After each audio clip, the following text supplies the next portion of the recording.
the cult classic, the holy grail for indie filmmakers. This is the dream we are all chasing. Maybe you make a film, not a massive budget, but it develops this cult following of devoted fans who love it forever. Your film's a hit, your career's made, your movie's a household name, and you probably get to make whatever movie you want for the rest of your career. We're gonna talk about a lot of key factors that make up a cult film on this channel, but today we're gonna talk about a very important one: the look of your character. How to design a look for your character that's gonna make them iconic. Lots of factors get taken into consideration when creating a good costume. What looks good on the actor? What looks good on camera? What do you want the character to look like? What's the character gonna be doing? What does the character expect to be doing? Blah, blah, blah, blah, blah. This list could go on forever. So today, we're gonna talk about one factor and one factor only, and that is, how will the character be remembered? So what's one thing all cult films have in common? Absolutely iconic characters, instantly recognizable and known worldwide. So if you want your film to be a cult classic, you need an iconic lead. And unless you want them to be naked, which could be iconic, you need a costume that does the character justice. Open 2 tabs in Google. Type in cult films in one, popular Halloween costumes in the other. It's the same list. Okay, not literally, but it is extremely close. And how cool would it have been if it was literally the exact same list? Ah, what a payoff. I'm gonna name this tip the Halloween costume test. And the question is pretty simple. If someone were to dress up as your character for Halloween, 1, would they easily know what to wear? And 2, would their friends recognize them? This might sound kind of understated, but actually there's a lot of really famous characters who don't have one super recognizable look. Most characters actually don't have one super recognizable look. They look like normal people because they are normal people. They can still be beloved and memorable characters. But if we're talking cult films, you gotta have the look. So how can we articulate this look when it applies to so many different actors and characters and genres? What's this it factor that they all have in common? I thought really long and hard about what is this thing? How can we capture it? And for me, it came down to one thing. The actor has to lift out of the costume. Now, we aren't saying that the actors themselves aren't a huge part of what makes these characters iconic, because you can't have an iconic character with mediocre acting. It doesn't happen. But what we are saying is that the costume is one really important ingredient to what makes a character that has this kind of impact. Harry Potter, often in jeans and flannel, not recognizable. Who even is that guy? Could be anyone. Pop some rounded glasses on him, give him a lightning bolt scar, and boom, we know who he is. It starts out as a normal outfit, but then there's another element added that elevates this to being super unique. It's not something we can attribute to anyone else. It's not something you would just pass walking down the street. A lot of times you'll notice this additional element tells us something about the character, right? Harry's scar tells us that he's been in some sort of really bad accident, and the lightning bolt shape is just enough to kind of hint at something magic. And if you see a kid with rounded glasses, a wand, and a lightning bolt scar, you know that's Harry Potter. Daniel lifts out. Just out of the outfit, not out of the role. We would never recast Daniel. We love Daniel. So the second factor here is never been done before. There has to be an element here that is only attributed to this character, and we've never seen it before. This look has to become associated with this character and this character only, so you're gonna need to do something kind of unexpected. In cult films, unexpected can range from sort of mundane but just completely new, or completely bizarre. So you don't have to go completely insane with this, unless you want to. It just has to be something that we're going to look at and not think of anyone else. Okay, let's open up some examples. Fight Club. Show me a more iconic look than Brad Pitt in a mesh tank top and a fur coat. Sweetheart, You cannot do it. You simply cannot do it. And it's never been seen before, and regrettably, never been seen again. Kill Bill. Uma Thurman has the yellow jumpsuit, and if that wasn't enough, she's got the black racing stripes down the side that make it uniquely hers. Oh, Baywatch. Let's talk about Baywatch. Baywatch is known for the infamous high-cut red bathing suit, which probably could have been enough on its own, but they also have the little Baywatch logo on the side, so now it is unmistakable. That's Baywatch, baby. Mean Girls. This movie has probably a dozen iconic looks. If I had to name one that I think is the one I've seen the most, the one that people copy all the time, it's gotta be Slutty Santa, right? You see this look, you know who it is. It's Santa, but make it slutty.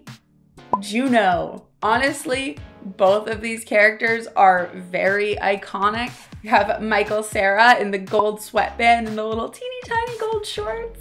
And Elliot Page with the maternity belly, which is almost enough. Like, that's almost enough of an element, but he also has the jeans with the skirt over, which is so quirky and so deeply 2000s. And I am so embarrassed to admit I participated in this trend so many times. But you know what? He wears the hell out of it, and it is a famous character look.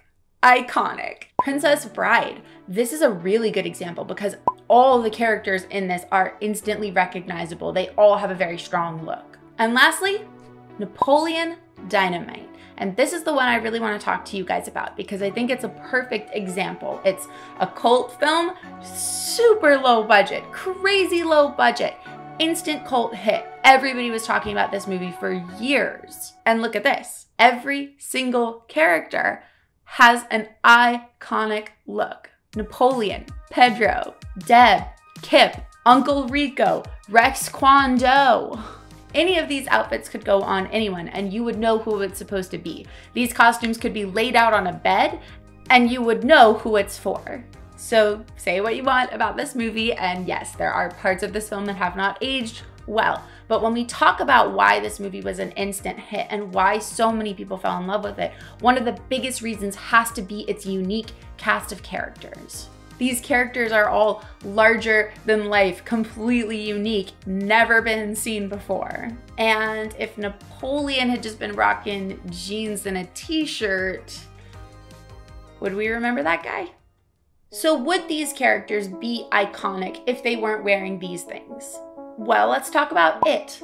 Pennywise is a really good example of this because clowns have a lot of variation in their looks. And clowns are a dime a dozen in horror film. But what makes Pennywise really unique? Well, for starters, he's wearing the Victorian style outfit, and it's all white. We usually associate clowns with really bright patterns, really bright colors, very vibrant, flamboyant looks, but not Pennywise.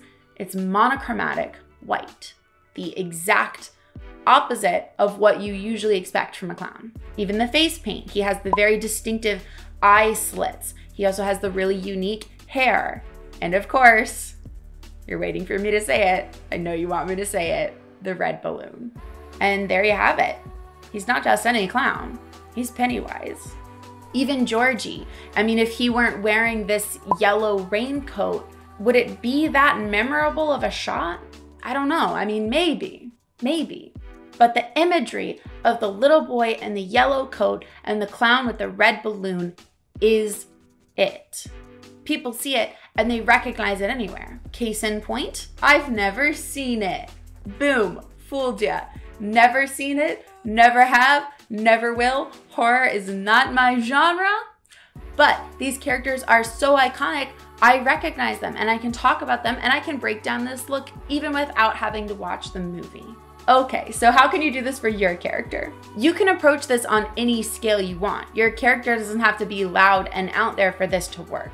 It could be a normal office worker who has bright yellow sneakers or a I'm totally fine with Tuesdays coffee mug. It could be a doctor who wears really distinctive purple glasses or a secretary who always wears real flowers in her hair.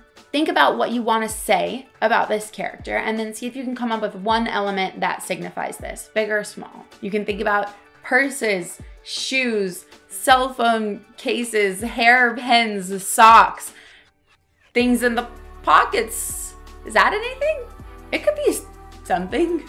There's an endless list of options here, okay? If you're still struggling to come up with something, tell you what, why don't you write me a little comment, tell me a little bit about your character, and I'll do my best to give you some ideas. But for our last case study, I'm gonna give you an example from my own film, Bernard. Bernard is a film that I would really love for it to find a unique audience who really loves it and really connects with it. So I am trying to create this type of character for this project. In my story, Bernard is a failed musician who's tried a million times to come up with a band and it never works. And he's also quite vain. So the joke here is that Bernard doesn't really know his own style because he's constantly changing based on who he is trying to appeal to. So this is like a really hard character to come up with a set look for because his look is constantly massively changing. So I just sat with it for a while. Now, if you've been watching our videos, you'll probably have picked up on the fact that I'm kind of a fan of band t-shirts. And boom, perfect fit. Band t-shirts. For every failed band that Bernard has ever tried to start, of course he has a band t-shirt. Boom. Oh no, I had this whole reveal planned and I didn't frame this shot right. Boom!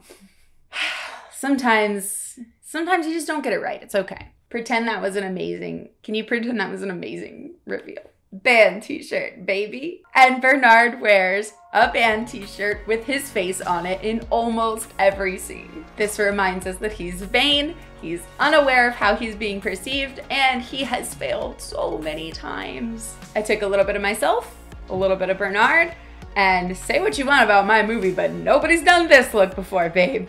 All right, that's it for today, folks, and I hope this has been helpful, or at the very least, I hope it's been fun. Let me know in the comments below, have you ever dressed up as one of these iconic film characters yourself? Here is a photo of me from the cult classic and my all-time favorite film to this date, What We Do in the Shadows. This is me as Viago. So thanks for watching, everybody. Please like and subscribe if you want to keep talking shop. And this is Raven, signing off.